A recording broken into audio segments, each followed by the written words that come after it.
नमस्कार दोस्तों, मेरा नाम है गौरव और बिना किसी डिले के कहानी को शुरू करते हैं। राजवीर एक ईमानदार इंसान था जो हर मुसीबत में अपनों का साथ नहीं छोड़ता था। आन्या उसकी पत्नी थी और उसकी पूरी जिंदगी थी और 2 साल पहले ही उनकी शादी हुई थी और अब उनकी जिंदगी एक नए मोड़ पर थी, जो कि आन्या माँ बनने वाली थी। राजवीर हर दिन आन्या का ख्याल रखता, उसके लिए नई नई चीज़ें लाता और बच्चे के लिए नाम सोचता रहता। सब कुछ बिल्कुल एक सपने जैसा लग रहा था, लेकिन तभी कुछ अजीब होने लगा। आन्या की तबीयत अचानक से बिगड़ने लगी। ना बुखार, ना कोई बीमारी, लेकिन उसके चेहरे पर डर सा रहता। रातों को वो हिचकिचाती, आंखें खोलकर छत की तरफ देखती जैसे उसे कोई घूर रहा हो। कभी कभी तो वो नींद में बोलती, लेकिन उसकी आवाज़ किसी और की होती। राजवीर ने वैद्य से लेकर पुजारी तक सबको बुलाया। मंत्रों का उच्चारण होने लगा, हवन की अग्नि जलाई गई। तभी एक रात जब एक पुराना तंत्र हो रहा था, आन्या ने आंखें खोलकर किसी और की आवाज़ में चिल्लाया, मैं इसे कभी सुखी नहीं रहने दूंगी।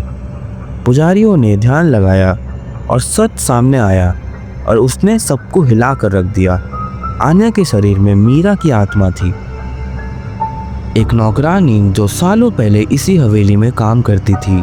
मीरा ने यहाँ पर इज्जत और अपनी जगह चाही, लेकिन उसे सिर्फ धोखा मिला। उसके सपने, उसकी इज्जत, सब कुछ छीन ली गई। अपमान और दर्द के बोझ तले उसने इस हवेली में अपनी जान ले ली, लेकिन उसकी आत्मा यहाँ से कभी भी जा ना पाई। अब जब आन्या माँ बनने वाली थी, मीरा की आत्मा ने उसे अपना निशाना बनाया। पुजारियों के हफ्तों के जद्दोजहद के बाद मीरा ने आन्या का पीछा छोड़ दिया और आन्या ने एक प्यारे से बच्चे को जन्म दिया। लेकिन उस रात आन्या ने अपनी आखिरी सांस ली।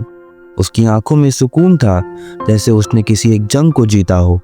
राजवीर ने अपनी दुनिया खो दी थी, लेकिन उसकी बाहों में एक नई दुनिया सो रही थी।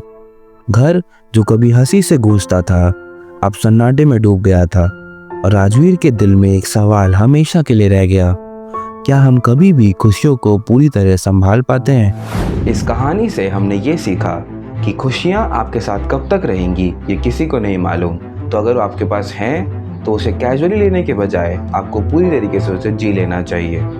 इसी तरह कहानियों के द्वारा जीवन के अमूल्य ज्ञान को रेगुलरली पाने के लिए मेरे चैनल को सब्सक्राइब करना ना भूलें।